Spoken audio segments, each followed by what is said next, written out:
ಮನೆ ಮುಂದೆ ನಿಲ್ಲಿಸಿದ್ದ ಬೈಕ್ ಕಳ್ಳತನ ಮಾಡಿ ಬೇರೆಡೆ ಕದ್ದಿದ್ದ ಬೈಕನ್ನು ಆ ಜಾಗದಲ್ಲಿ ನಿಲ್ಲಿಸಿರುವ ಘಟನೆ ಶ್ರೀರಂಗಪಟ್ಟಣ ತಾಲೂಕಿನ ಗಂಜಾಂನಲ್ಲಿ ಈ ಘಟನೆ ನಡೆದಿದ್ದು ಜಗದೀಶ್ ಎಂಬ ಯುವಕನಿಗೆ ಸೇರಿದ ಬೈಕ್ ಕಳ್ಳತನವಾಗಿದೆ. ಈತ ತನ್ನ ಬೈಕ್ ಬದಲಿಗೆ ಮನೆ ಮುಂದೆ ಇದ್ದ ಬೇರೊಂದು ಬೈಕ್ ನೋಡಿ ಕಂಗಾಲಾಗಿದ್ದು ಪೊಲೀಸರಿಗೆ ದೂರು ನೀಡಿದ್ದಾನೆ. ಮಾಹಿತಿಯನ್ನು ಕೂಡ ಕೊಟ್ಟಿದ್ದೇನೆ. ನಂತರ ಆ ಬೈಕ್ನ ಬಗ್ಗೆ ಪೊಲೀಸರು ಮಾಹಿತಿ ಪಡೆದಾಗ ಅದು ಕಳ್ಳತನದ ಬೈಕ್ ಎಂದು ತಿಳಿದು ಬಂದಿದೆ. ಶ್ರೀರಂಗಪಟ್ಟಣ ಟೌನ್ ಪೊಲೀಸ್ ಠಾಣೆಯಲ್ಲಿ ಈಗ ದೂರು ದಾಖಲಾಗಿದೆ. ಇನ್ನು ಎಲ್ಲೋ ಬೇರೆಡೆ ಒಂದು ಬೈಕನ್ನು ಕದ್ದಂಥ ಕಳ್ಳ ಅದು ಯಾವ ಕಾರಣಕ್ಕೆ ಇಲ್ಲಿ ಬಂದು ಬಿಟ್ಟು ಮತ್ತೊಂದು ಬೈಕನ್ನು ಕದ್ದಿದ್ದಾನೆ ಅನ್ನೋದು ಕೂಡ ಇನ್ನೂ ವಿಚಾರಣೆ ಆಗಬೇಕು.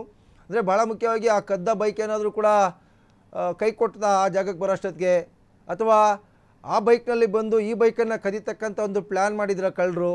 ಈ ಬೈಕು ಕದ್ದು ಆ ಬೈಕನ್ನು ಮತ್ತೆ ಸ್ಟಾರ್ಟ್ ಮಾಡಿಕೊಂಡು ತಗೊಂಡೋಗೋದ್ರಲ್ಲಿ ವಿಫಲ ಆದ್ರೆ ಅನ್ನೋದು ಕೂಡ ಇನ್ನೂ ತನಿಖೆಯಿಂದ ಗೊತ್ತಾಗಬೇಕು. ಅಂತೂ ಕೂಡ ಕದ್ದ ಬೈಕನ್ನು ತಂದು ನಿಲ್ಲಿಸಿ ಮತ್ತೊಂದು ಬೈಕನ್ನು ಕದ್ದುಕೊಂಡು ಹೋಗಿರ್ತಕ್ಕಂಥ ಒಂದು ಘಟನೆ ಶ್ರೀರಂಗಪಟ್ಟಣ ಟೌನ್ ಪೊಲೀಸ್ ಸ್ಟೇಷನ್ ವ್ಯಾಪ್ತಿಯಲ್ಲಿ ನಡೆದಿದೆ. ಈ ಬಗ್ಗೆ ದೂರು ಕೂಡ ದಾಖಲಾಗಿದೆ.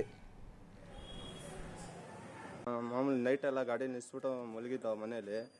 ಮಲಗಿರ್ಬೇಕಾದ್ರೆ ಗಾಡಿ ಏನ್ ಮಾಡಾರ ಮೈಸೂರಿನ ಒಂದು ಕಳ್ತನ ಗಾಡಿ ಎತ್ಕೊ ಬಂದ್ಬಿಟ್ಟು ಇಲ್ಲಿ ಪೆಟ್ರೋಲ್ ಖಾಲಿ ಆಗೈತೆ ಆ ಗಾಡಿ. ಅದಾದ್ಮೇಲೆ ಈ ಗಾಡಿ ನಮ್ಮ ಮನೆ ಮುಂದೆ ನಿಲ್ಸ್ಬಿಟ್ಟು ಆ ಗಾಡಿನ ನನ್ ಗಾಡಿ ಎತ್ಕೊ ಹೋಗವ್ರೆ. ಈಗ ಪೊಲೀಸ್ ಅವ್ರು ಬಂದ್ರು, ಆ ಗಾಡಿ ಎತ್ಕೊ ಹೋಗವ್ರೆ. ಈಗ ನನ್ ಗಾಡಿನೂ ಇಲ್ಲ, ಏನೂ ಇಲ್ಲ ಅಣ್ಣ. ಏನ್ ಕಂಪ್ಲೇಂಟ್ ಮಾಡ್ಕೊಟ್ಟಿದ್ಯಾ?